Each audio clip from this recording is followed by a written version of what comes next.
इसके पहले हमने देखा था कि भगवान कहते हैं कि सबकी उत्पत्ति का कारण वही है और जो संसार सभी उन्हीं में प्रवृत्त होता है। सब जन्म उन्हीं से पाते हैं और लौट उन्हीं में आते हैं। और इसी प्रकार जो विवेकी जन है, जो समझदार हैं, जो इस मर्म को, जो इस रहस्य को समझते हैं, वो उन परमेश्वर को ही भावपूर्वक उनको भजते हैं, उनकी स्तुति आराधना करते हैं। जो यह बात समझते हैं कि सभी सबकी उत्पत्ति का जो मूल कारण है वही है, तो उनको वो भजते हैं, उनकी आराधना स्तुति करते हैं। आगे बढ़ते हैं। श्लोक 9 से शुरू होता है। जिनका चित्त जिनका चित्त है भगवान में रमा है और जो उनमें ही अपने प्राणों को तल्लीन रखने वाले हैं। मतलब कहते हैं कि भगवान सब कुछ आपको दे दिया, अपना जीवन अपना सभी जो भौतिक जो हमारी ज़रूरतें हैं और भौतिक जीवन है वो तो दे ही दिया, अपना जीवन भी दे दिया कि आप ही चलाइए। मेरा जीवन मेरे हाथ में भी न रहे, अब आपके हाथ में रहे। तो जो आपस में मेरे प्रभाव और लीलाओं का बोध कराते हैं। यहाँ पे हम जितने भी हमारे देश और दुनिया में फैले हैं, जो भगवत जो बहुत ही वेरी इम्पोर्टेंट पर्सन है और वो वैष्णव हैं और भगवान के बहुत प्रिय हैं, तो जो उन भगवान के प्रभाव और लीलाओं का बोध कराते हुए चर्चा करते हैं और उनमें रमे रहते हैं, तो उनसे निरंतर जुड़े हुए और तल्लीन भाव से उनमें प्रेम पूर्वक उनकी स्तुति आराधना करने वाले, उनको भजने वाले उन भक्तों को वह बुद्धि योग अर्थात ज्ञान प्रदान करते हैं, जिससे उसका प्रभाववश उससे क्या होता है कि वो अंत में ही उनके धाम को जाते हैं, उनको ही प्राप्त करते हैं। तो इसके पहले के कुछ श्लोकों में हमने देखा था कि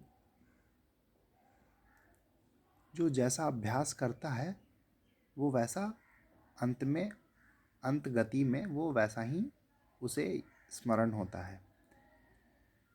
तो जो अभ्यास जिसने बचपन से श्रद्धा से अपने किसी भूतों को पूजा तो वो भूत योनि को प्राप्त हुआ, जिसने पितरों की आराधना की, बड़ों की आराधना की, वो उन्हीं के धाम गया।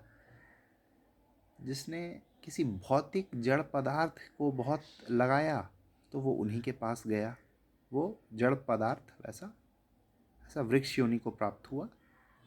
और जिसने भगवान को लगाया और भगवान के नाम का सब कुछ समझा और भगवान को ही सब कुछ समझा और भगवान की ही धाम को गति को जाए। अंतिम में जो है ये पिछले जो श्लोक हैं उसके एक्सप्लेनेशन है। तो यहाँ पे भगवान का और आगे क्या कहना है हम देखते हैं कि उनके अंतकरण में स्थित भगवान अनुग्रह पूर्वक अगर कोई अनुग्रह करे, उनसे प्रार्थना करे, तो उनके अज्ञान जो है, ज्ञान रूपी अंधकार को, अज्ञान से जो जनित अंधकार हुआ है, सामान्यतः भगवत गीता जी में 3 ही अज्ञान बताए गए हैं: कामनाएं, क्रोध और मोह। तो कामनाएं की बहुत सारी जो कामनाएं होती हैं और क्रोध और मोह, काम, क्रोध और लोभ, ये तीनों अज्ञान से उत्पन्न अंधकार है।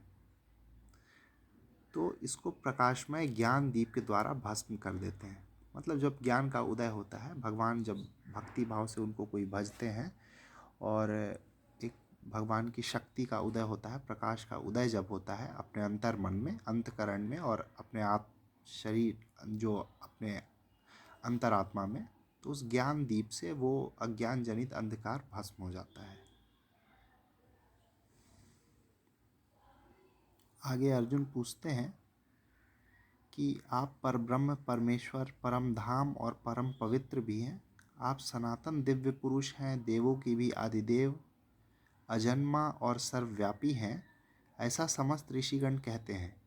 देवर्षि नारद, असित, देवल तथा व्यास आदि ऋषि और स्वयं आप भी मुझे यही कहते हैं। हे केशव, जो आप कहते हैं इन सब को हम सत्य मान लेते हैं। हे भगवान, आपके स्वरूप को ही निश्चय न दानव जानते हैं न देवता। तो हम भगवान के किसी स्वरूप को थोड़ा थोड़ा आभास कर सकते हैं, पूरा पूरा जान नहीं सकते। भगवान के किसी भी स्वरूप को कहते हैं भगवान को पूरा पूरा जान लिया, उनके रहस्य को समझ लिया, तो ऐसा नहीं है। बहुत थोड़ा जानते हैं, बहुत थोड़ा जानते हैं, बिल्कुल अल्प मात्र जानते हैं हम। किसी भी चेतना को पहुँच ले। और जैसे हम एक उदाहरण देंगे रामकृष्ण परमहंस का, तो रामकृष्ण परमहंस भी कहते थे हम तो बहुत अल्प ज्ञानी हैं। श्रद्धा इतनी असीम, इतनी ताकतवर कि मूर्ति से माता निकल आए और उनको वो भोजन कराते थे, उनके साथ बातें करते थे, और सब कुछ माँ कहती थी कि अपना जो भी उनके प्रति श्रद्धा है, गाना कीर्तन करना, अपना नृत्य आदि करना जो भी है, तो वो करने के उतना होने की उतनी मतलब उतनी श्रद्धा के बाद भी वो कहते थे कि हम बिल्कुल अल्पज्ञानी हैं। जानने वाली तो ये शक्तियाँ हैं, जानने वाली तो वो माँ कहते हैं, तो जानने वाली वो हैं, हम तो बस बिल्कुल अल्पज्ञानी हैं और इस जगत में आए हैं और उनकी इच्छा के हम आए हैं और चले जाएंगे। हे केशव, आप जो कहते हैं इन सबको सत्य मानते हैं। हे भगवान, आपके स्वरूप को निश्चय ही न दानव जानते हैं न देवता। तो ऐसा अर्जुन कहते हैं कि उन्हें आभास जब हो रहा है कि उन्हें लग रहा है कि भगवान उनके साथ रहते हैं और हम उन्हें पूरा पूरा जानते हैं, उन्हें उनके बारे में समझते हैं, तो उन्हें अब आभास होता है कि उनको पूरा पूरा उनके स्वरूप को नहीं जाना जा सकता। ये जो श्लोक है 15वां श्लोक, स्वयमेवात्मनात्मानं वेत्था त्वं पुरुषोत्तम भूत भावन भूतेश देव देव जगतपते। हे पुरुषोत्तम, हे भूत भावन, हे भूतेश देवों के देव, हे जगत के स्वामी, आप स्वयं ही अपने आप को जानते हैं। तो सभी के आदि कारण जो परमेश्वर हैं वही स्वयं को जानते हैं। वक्तुमर्हस्य शेषेण दिव्यात्म विभूतयः याभिर्विभूतिभिर्लोका निमांस्त्वव्याप्य तिष्ठसि। आप ही अपनी उन दिव्य विभूतियों को संपूर्णतः कहने का सामर्थ्य रखते हैं, जिन विभूतियों के द्वारा इन समस्त लोगों को व्याप्त करके आप स्थित हैं। सही बात है, जब जान नहीं सकते पूरा पूरा तो किसी के भगवान के बारे में, उस असीम परम सत्ता के बारे में कैसे बता सकते हैं। तो जो जानते हैं वही बता सकते हैं। और स्वयं जो भूतेश हैं, जगत के स्वामी हैं, वही अपने आप के बारे में सबसे अच्छा और सबसे पूरी तरीके से बता भी सकते हैं। हम लोग तो जितना प्रचार प्रसार कर सकते हैं उनके बारे में समझा सकते हैं, अच्छाइयों को करके, अपने बातों से, अपने चरित्र से, अपने जीवन से कह सकते हैं, रख सकते हैं तो उतना ही रखते हैं, लेकिन पूरी तरीके से तो परमेश्वर ही रखें। आगे उनके शिष्य पूछते हैं कि हे योगेश्वर, वो किस प्रकार निरंतर चिंतन करते हुए आपको जाने, और हे भगवान किन किन भावों द्वारा वो आपका चिंतन करें। तो किन किन भावों द्वारा हम लोग को चिंतन करना चाहिए। हे श्री कृष्ण, अपनी योग शक्ति और ऐश्वर्य को फिर विस्तार पूर्वक कहिए। आपके अमृतमय शब्दों को सुनते हुए मेरा मन अघाता नहीं है। तो कहते हैं ना कि मन ही नहीं भरता है ना। तो भगवान को प्रार्थना कर रहे हैं उनके भक्त कि अपनी योग शक्ति और ऐश्वर्य को फिर से विस्तार पूर्वक कहिए, कि जब अब इतना कह दिया तो फिर से कहिए, क्योंकि सुनने में अच्छा लग रहा है और मन भर नहीं रहा है। तो एक भजन है, बहुत सुंदर भजन है कि जरा देर ठहरो राम, तमन्ना यही है, अभी तुमको जी भर के देखा नहीं है। तो जो भक्त हैं वो कह रहे हैं कि भगवान ठहर जाइए, अभी जी भर के देखा नहीं है, अभी मत जाइए, अभी ठहर जाइए। जबकि है ना, भगवान हो सकता है बहुत किसी कुटिया में, किसी आश्रम में बहुत समय से रह रहे होंगे, वहाँ है ना सभी को आशीर्वाद भी दिया होगा, सभी की सहायता भी की होगी, और हंसे होंगे, बोले होंगे, वहाँ रहे होंगे, वहाँ है ना सभी जो अपने वनवास के दौरान। लेकिन अब भक्त तो भगवान के बिना कहाँ जाएंगे, और भगवान जाने लगे तो भक्त करें क्या। तो उनकी वही प्रार्थना है कि जरा देर ठहरो राम, तमन्ना यही है, अभी तुमको जी भर के देखा नहीं है। लेकिन है ना, तो यही भक्त भी यही कह रहे हैं कि जरा दोबारा बोलो कृष्ण, तमन्ना यही है कि अभी तुमको जी भर के सुना नहीं है। अभी आप फिर से एक बार और बोलिए, अभी आपको पूरी तरीके से नहीं सुना है, और जो सुना है और फिर सुनने का मन हो रहा है, मन नहीं भरता।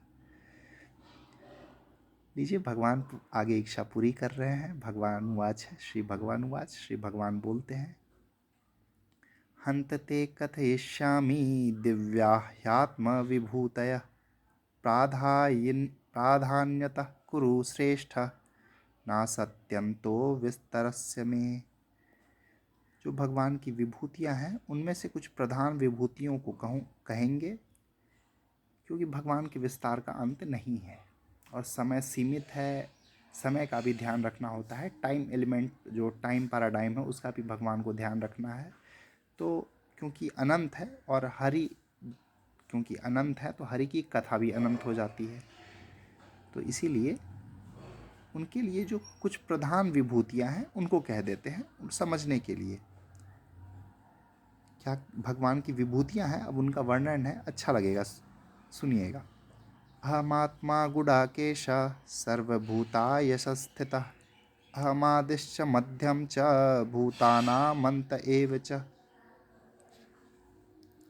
आदित्यानामहं विष्णुर्ज्योतिषां रविरंशुमान्, मरीचिर्ऋतामस्मि नक्षत्राणामहं शशि, वेदानां सामवेदोऽस्मि देवानामस्मि वासवः, इन्द्रियाणां मनश्चास्मि भूतानामस्मि चेतना, रुद्राणां शङ्करा चास्मि वित्तेषो यक्षरस्समां, वसूनां पावकाश्चास्मि मेरुशिखरिणामहं, पुरोधसां च मुख्यं मां विद्धि पार्थ बृहस्पतिं, सेनानीनामहं स्कंदः सरसामस्मि सागरः।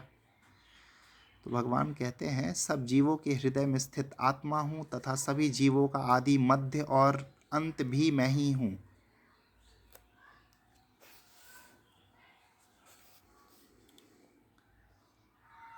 श्री हरि, श्री भूत भावन, श्री भूतेश, श्री पुरुषोत्तम is the creator, the keeper, the protector and the destroyer of all. Aditi के पुत्रों में विष्णु हैं, ज्योतियों में सूर्य तथा वायु, और देवताओं में मरीचि और नक्षत्रों में चंद्रमा हैं। भगवान वेदों में सामवेद हैं, और देवों में इंद्र हैं, और इंद्रियों में मन हैं, और प्राणियों की चेतना भी हैं। तो जो हमारे में चेतना है, चलना फिरना, देखना, वाणी, श्वास लेना, जो जीवन है, चेतना है, तो प्राणियों की चेतना वो भगवान ही है, वो परम सत्ता ही है। वास्तव में भूख प्यास जो है वो चेतना ही है, वो परम चेतना ही है। हमारी नानी कहती थी यहाँ पे कि कुछ खाने का मन करे तो मन को मारना नहीं चाहिए। तो इंद्रियों में मन है, और कुछ आत्मा कह रही है खाने पीने को, या कुछ करने को कह रही है, कहीं जाने को, या फिर किसी से मिल लेने को कहती है आत्मा। तो वो चेतना कह रही है, वो भगवान की ही वो आवाज़ माननी चाहिए। लेकिन ऐसा भी नहीं करना चाहिए कि एक सीमा के अंतर्गत कुछ है ना, उसको एक सीमा में रखा जाए तो अच्छा है। भगवान आगे कहते हैं, मैं रुद्रों में शिव हूँ, यक्षों और राक्षसों में धन का स्वामी कुबेर हूँ, वसुओं में अग्नि हूँ और समस्त पर्वतों में सुमेरु पर्वत हूँ।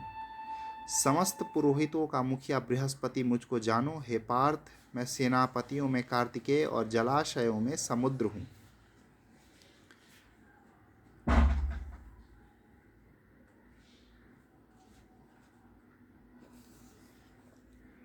तो थोड़ा सा नीचे एक्सप्लेनेशन भी है कि कुछ कुछ जो सिद्धांत हैं उनका प्रतिपादन है कि ईश्वर सुदूर स्थित कोई जगत बाह्य ट्रांसेंडेंटेंट सत्ता है ही नहीं, और वे सदा सर्वत्र जगत अंतर्भूत इमेनेंट भी हैं। यह श्लोक हर जीव के ईश्वर अंश होने का कथन भी है। सही बात है, ईश्वर अंश और जीव अविनाशी। जो हर जीव है वो ईश्वर अंश भी है। आपने कुछ कुछ जगहों पे देखा होगा, लिखा होता है कि यहाँ किसी भी जीव को मारा न जाए।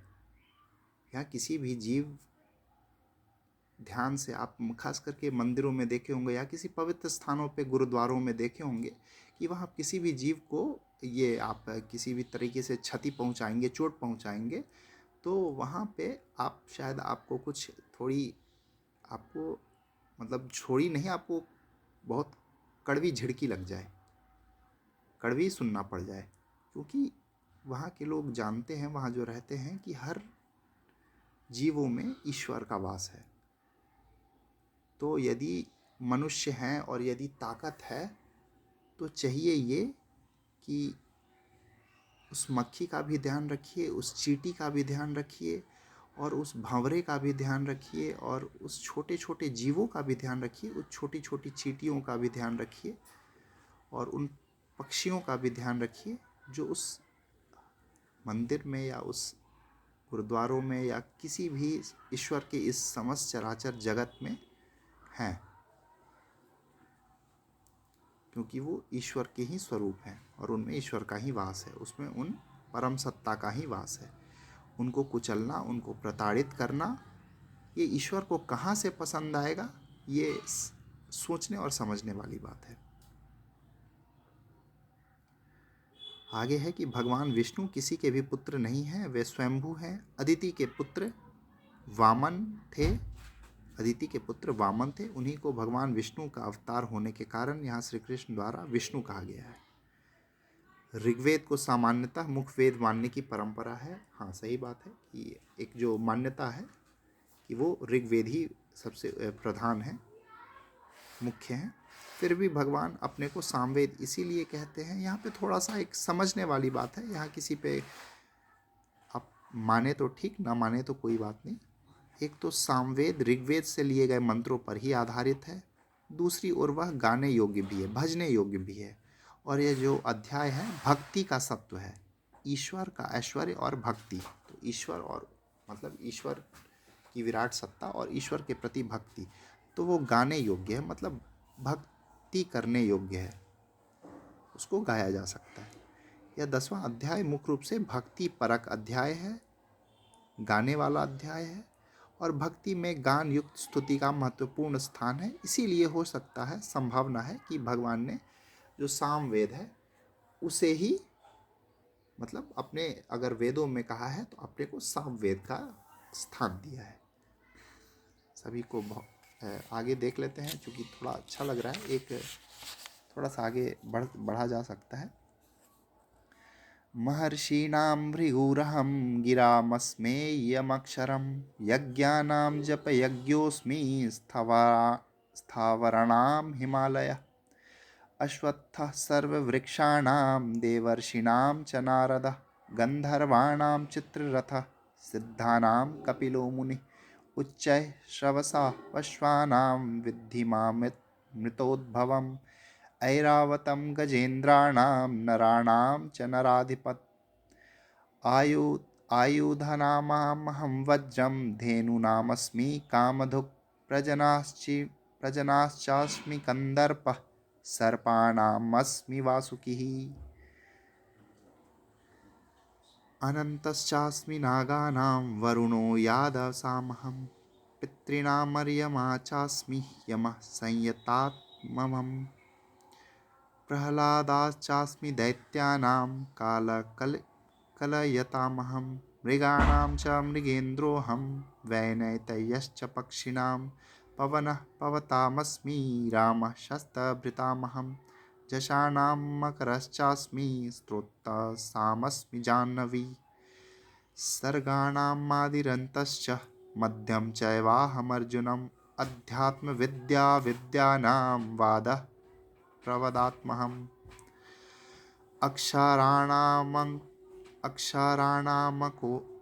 अक्षराणामकारोऽस्मि द्वन्द्वः सामासिकस्य च अहमेवाक्षयः कालो धाताहं विश्वतोमुखः मृत्युसर्वहरक्षाः समुद्भवश्च भविष्यतां कीर्तिः श्रीर्वाक्यश्च नारीणां स्मृतिर्मेधा धृतिशमः। तो इसमें भगवान कहते हैं महर्षियों में भृगु हैं, वाणियों में अर्थात प्रणव ओम है, ओंकार है, सब प्रकार के यज्ञों में जप यज्ञ हैं। तो सबसे अगर यहाँ से कहा जाए कि यज्ञ सबसे अगर प्रभावशाली या सबसे उसको वरीयता कौन सी दे रहे हैं भगवान, तो जप के यज्ञ को दे रहे हैं। और अचल रहने वालों में हिमालय को कह रहे हैं। वृक्षों में पीपल का वृक्ष बताते हैं। श्योर ही निश्चित रूप से हम लोग को बताया गया है कि वृक्ष में पीपल में भूतों का वास रहता है, देवताओं का वास रहता है। और वृक्षों में पीपल का वृक्ष भगवान है। देवर्षियों में नारद है, गंधर्वों में चित्ररथ है और सिद्धों में कपिल मुनि है। अश्वों से अमृत उत्पन्न हुआ उच्चैश्रवा नामक अश्व है। हाथियों में ऐरावत है। मनुष्यों में राजा हैं। अगर मनुष्य में देखा जाए तो भगवान राजा हैं। राजाधिराज श्री रामचंद्र हैं और द्वारिकाधीश श्री कृष्णचंद्र मुझको ही जानना। शस्त्रों में वज्र हैं, गायों में कामधेनु है। संतान की उत्पत्ति का हेतु कामदेव भी भगवान ही है। और सर्पों में वासुकी जो नाग हैं, सर्पाणामस्मि वासुकी ही, भगवान वासुकी हैं, अपने आप को वासुकी के रूप में रखते हैं। फणों वालों सर्पों में अनंत हैं। अनंत नाग जो कहते हैं, अनंत सर्प, वो फणों वाले जो सर्प हैं उसमें अनंत हैं। जलचरों में वरुण है, पितरों में अर्यमा है और नियमों के निर्वाहकों में यमराज भी मैं ही हूँ। तो जो सबसे कठोर, जो सबसे उच्च स्तर के जो नियम निर्वाहक हैं वो यमराज भी भगवान ही हैं। दैत्यों में प्रहलाद हैं। गणना करने वालों का समय, पशुओं में शेर हैं और पक्षियों में गरुड़ हैं। पवित्र करने वालों में वायु हैं। शस्त्रधारियों में राम हैं। मछलियों में मगर हैं और नदियों में गंगा है। तो हमारे सोनपुर में क्या है कि एक गज और ग्राह की कहानी है। तो मछलियों में मगर है, भगवान ही है। और अभी भगवान ने कहा कि हाथियों में ऐरावत है, हाथियों में ऐरावत है। तो भगवान की लीला देखिए कि मारने वाला भी भगवान, जो मतलब जो पीड़ा देने वाला जो मगर है वो भी भगवान ही है। और जो पीड़ित जो ऐरावत है, हाथी है, वो भी भगवान ही है। और नदियों में जो गंगा है वो तो भगवान है ही है। और जो बचाने वाले हैं वो भी भगवान ही है। तो इस चीज़ से समझना चाहिए कि भगवान की कितनी जो भगवान की लीला है और भगवान की जो सामर्थ्य है वो सभी जगह व्याप्त है। कोई अपने आप को यदि समझ रहा है, यदि हमें लगता है कि हमारे पास ज्ञान है, तो वस्तुतः ऐसा है नहीं, वो भगवान की ही कृपा है। यदि किसी के पास लगता है कोई सिद्धि है, रिद्धियाँ हैं, तो वो ऐसा नहीं है, वो भगवान कपिल मुनि भी हैं, वो भगवान ही हैं। और हमें वस्तुतः हम दूसरे की बात नहीं करेंगे, हम अपनी बात करेंगे। यदि लगता है कि ज्ञान है या भक्ति है या जो भी समर्पण है, श्रद्धा है, तो वो भगवान ही है। उसके पीछे भगवान की सत्ता, भगवान का ही आशीष है, अपना कुछ नहीं। यदि अपना लगा तो मानिए कि अहंकार आया, वो सभी उस परम सत्ता का ही आशीर्वाद है, जो भी है। हे अर्जुन, समस्त सृष्टियों का आदि, अंत तथा मध्य मैं ही हूँ। मैं विद्याओं में अध्यात्म विद्या, सबसे जो ऊंची विद्या भगवान ने कही है वो अध्यात्म विद्या अर्थात ब्रह्म विद्या, मतलब जिसने ब्रह्म को परस्पर विवाद करने वालों का सत्य निर्णय करने के लिए किया जाने वाला वाद भी भगवान ही है। यदि कोई सत्य का निर्णय करने के लिए वाद विवाद होता है और तो वो वाद जो है उस डिबेट में वो भगवान ही है। अक्षरों में अर्थात पहला अक्षर है, आकार है, आकार या पहला अक्षर है। समासों में द्वंद्व है, नामक समास है, शाश्वत काल है और सब और मुख वाला भी भगवान ही है।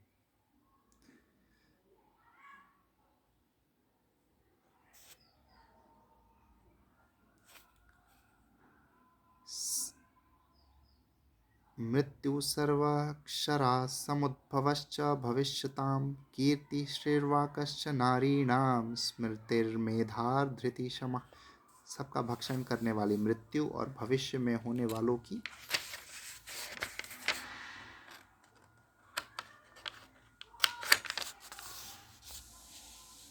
उत्पत्ति है। स्त्रियों में कीर्ति, ऐश्वर्य, वाणी, समृद्धि, बुद्धि, दृढ़ता और क्षमा है।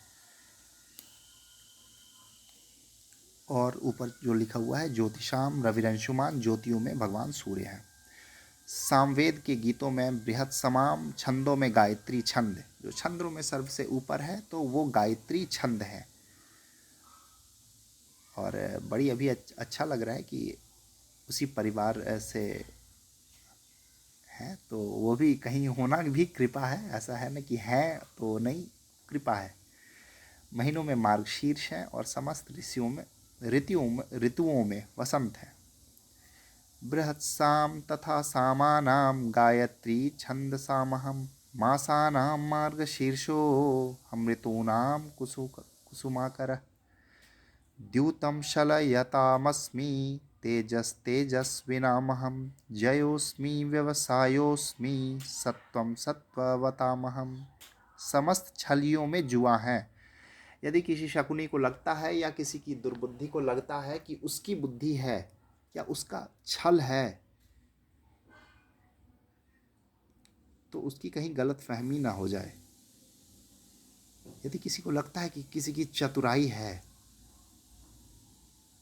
तो कहीं श्रद्धा भारी ना पड़ जाए भगवान के प्रति, कि किसी भक्त की श्रद्धा उस जुए पे, उस छल पे भारी ना पड़ जाए। तो वो भगवान का निर्णय है कि भगवान को कब क्या करना है। तेजस्वियों का तेज है, मैं विजय, निश्चय, जोखिम या साहस तथा सात्विक मनुष्यों का सात्विक भाव है।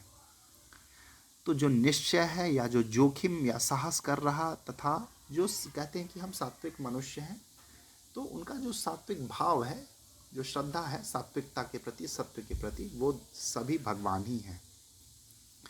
ऋषीणां वसुदेवोऽस्मि पांडवानां धनंजय मुनीनामप्यहं व्यासः कवीनामुशना कवि दंडोदमयतामस्मि दंडोदमयतामस्मि नीतिरस्मि जिगीतशाम् मौनं चैवास्मि गुह्यानां ज्ञानं ज्ञानवतामहं यच्चापि सर्वभूतानां विदतमर्जुन न तदस्ति विना यत्स न मन्या भूतं चराचरम् नानो नान्तोऽस्ति मम दिव्यानां विभूतीनां परन्तप एष तदुद्देशतः प्रोक्तो विभूतेर्विस्तरो मया। वृष्णिवंशियों में वसुदेव पुत्र वासुदेव हैं, पांडवों में अर्जुन हैं, मुनियों में वेदव्यास और कवि विचारकों में शुक्राचार्य भगवान ही हैं। दमन करने वालों का दंड है, जीतने वालों की इच्छा जो है रणनीति, गुप्त रखने योग्य भावों का रक्षक जो भगवान है वो मौन ही है। ज्ञानवानों का ज्ञान भी भगवान ही है। तो अगर हमें लगता है कि हमारा ज्ञान है और हमारा नाम है और हमारी कीर्ति है और हमारे पास बुद्धि है और श्रद्धा है सत्य के प्रति, तो वस्तुतः कहीं हमारी गलतफहमी ना हो जाए। तो इस बात को भगवान यहाँ पे क्लैरिटी दे रहे हैं अपने ज्ञान से, अपने प्रकाश से, कि सब हमें यदि लग रहा है कि हमारा है, तो वस्तुतः ऐसा है कि वो भगवान का ही है, वो भगवान ही है। और हे अर्जुन, जो समस्त सृष्टि की उत्पत्ति का कारण है वह भी भगवान ही है, मैं ही हूँ। चर अचर कोई भी ऐसी वस्तु नहीं है जो मुझसे रहित हो। हर जड़ चेतन, हर चर और अचर, जो चरता हो और जो नहीं चर सकता हो, मतलब जो चल सकता हो और जो नहीं चल सकता हो, ऐसी कोई वस्तु नहीं है जो उनसे रहित हो।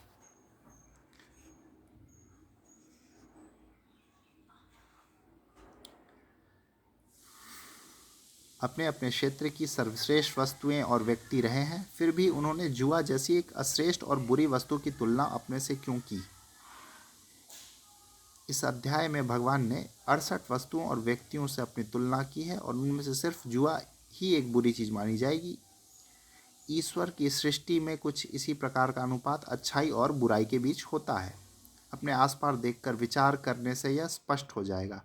अच्छाई और बुराई बहुत अधिक नहीं हो तो जीवन और जगत क्षण भर भी नहीं चले। इसके पहले के कुछ श्लोकों में ईश्वर अपने ऊपर जिम्मेदारी लेते हैं कि यदि कोई बुराई है तो वह उनके नियंत्रण में ही है। ऐसा नहीं है कि वो इसीलिए है कि अच्छाई का आभास हो, क्योंकि रात्रि न हो या बुराई न हो या मृत्यु न हो तो जीवन का पता कैसे चले।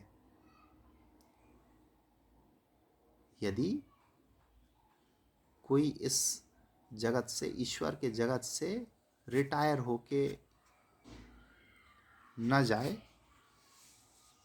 तो नए जो आत्माएं हैं, नए जो लोग हैं, वो आए कैसे? तो उनके नए का स्वागत करने के लिए पुराने वालों को अपना स्थान, अपना ये जो ईश्वर की इस सृष्टि को छोड़ना पड़ता है। कुछ जीवन में अगर यदि बुरा है तो धन्यवाद कहा जा सकता है, कुछ कठोर परिस्थितियां रही हैं तो धन्यवाद कहा जा सकता है कि आगे जो परिस्थितियां आएंगी वो अच्छी हैं, और उनको आभास करने के लिए ज़रूरी है कि कठोर परिस्थितियां या तप का या फिर कुछ वैसी बुराई का, क्योंकि अच्छाई की कीमत रहे, अच्छाई की कीमत रहे। यूं ही बढ़ते रहेगी अच्छाई तो कीमत पता नहीं चलेगी। यूं ही कोई पद मिल जाएगा, कोई ऐसा ऊंचा स्थान मिल जाए तो पता नहीं चले। तो इसीलिए संघर्ष, तप और कठिन परिस्थितियों का होना आवश्यक है। नान्तोऽस्ति मतः दिव्यानां विभूतीनां परन्तप, एषा तुद्देशतः प्रोक्तो विभूषेतार विस्तरो मया। हे अर्जुन, उन दिव्य विभूतियों का अंत नहीं है। अपनी विभूतियों का यह विस्तार तो सिर्फ भगवान ने उदाहरण के तौर पर कहा है। यद्यदिभूतिमत्सत्त्वं श्रीमुदिर्जितमेव वा तत्त्वदेवावागच्छत्वं मम तेजो समसंभवम्। जो भी विभूति युक्त, ऐश्वर्य युक्त, सुंदरता युक्त और ऊर्जा युक्त वस्तु है, उसको तुम मेरे तेज के एक अंश से ही उत्पन्न जानो। तो ये जी श्री हनुमान जी को या श्री भीष्म पितामह को लगता है कि उनका तेज उनका है, तो ऐसा वस्तुतः है नहीं। वो भगवान के एक तेज के अंश से ही उत्पन्न है, ऐसा हम सभी को मानना चाहिए। यदि हमें लगता है कि हमारे पास ज्ञान है तो वो भगवान की कहीं कुछ कृपा दृष्टि हुई है, तो कहते हैं थोड़ा सा अल्पज्ञानी हो गए हैं, तो बिल्कुल ऐसा ही है। हमें सबसे पहले ये नहीं समझना चाहिए दूसरे पर टिप्पणी करने से पहले कि हमारे पास यदि कुछ है तो वो कृपा से है, और कृपा से है तो ली भी जा सकती है वापस। तो इस चीज़ का हमें श्रद्धा होनी चाहिए, अहंकार होने के बजाय। अथवा बहुनैतेन किं ज्ञातेन तवार्जुन विष्टभ्यामहिदं कृत्स्नमेकांशेन स्थितो जगत्। हे अर्जुन, अधिक विस्तार से जानने तुम्हारा क्या प्रयोजन? संक्षेप में इतना ही जान लो कि मैं भगवान इस समस्त जगत को अपने एक अंश मात्र से धारण करके स्थित है। रोम रोम प्रीति लागे कोटि कोटि ब्रह्मांड। श्री रामचरितमानस बालकांड हमने तो नहीं पढ़ी है, श्री रामचरितमानस बालकांड, लेकिन यहाँ पर रेफरेंस है कि रोम रोम प्रति लागे कोटि कोटि ब्रह्मांड। रोम रोम में ही कोटि कोटि ब्रह्मांड समाया है। जो जितना सूक्ष्म है वो उतना व्यापक है। और अगर सभी श्रेष्ठ वस्तुएं ईश्वर का रूप हैं तो भला अश्रेष्ठ वस्तुएं किसका रूप हैं? वास्तव में यह कहने का तात्पर्य है कि जो श्रेष्ठ वस्तुएं हैं वे ईश्वर का प्रतिनिधित्व अधिक करती हैं, बिजली के बल्ब चाहे 0 पावर के हों या 1000 वाट के, सभी एक ही शक्ति से प्रकाशित हैं, विद्युत से या उनकी ऊर्जा से, उनकी तेज से। लेकिन विद्युत शक्ति का प्रतिनिधित्व 1000 पावर का बल्ब 0 पावर के बल्ब से अधिक करता है। ओम तत्सदिति। श्रीमद्भगवद्गीतासु उपनिषत्सु ब्रह्मविद्यायां योगशास्त्रे श्रीकृष्णार्जुन संवादे विभूतियोगो नाम 10मोऽध्यायः।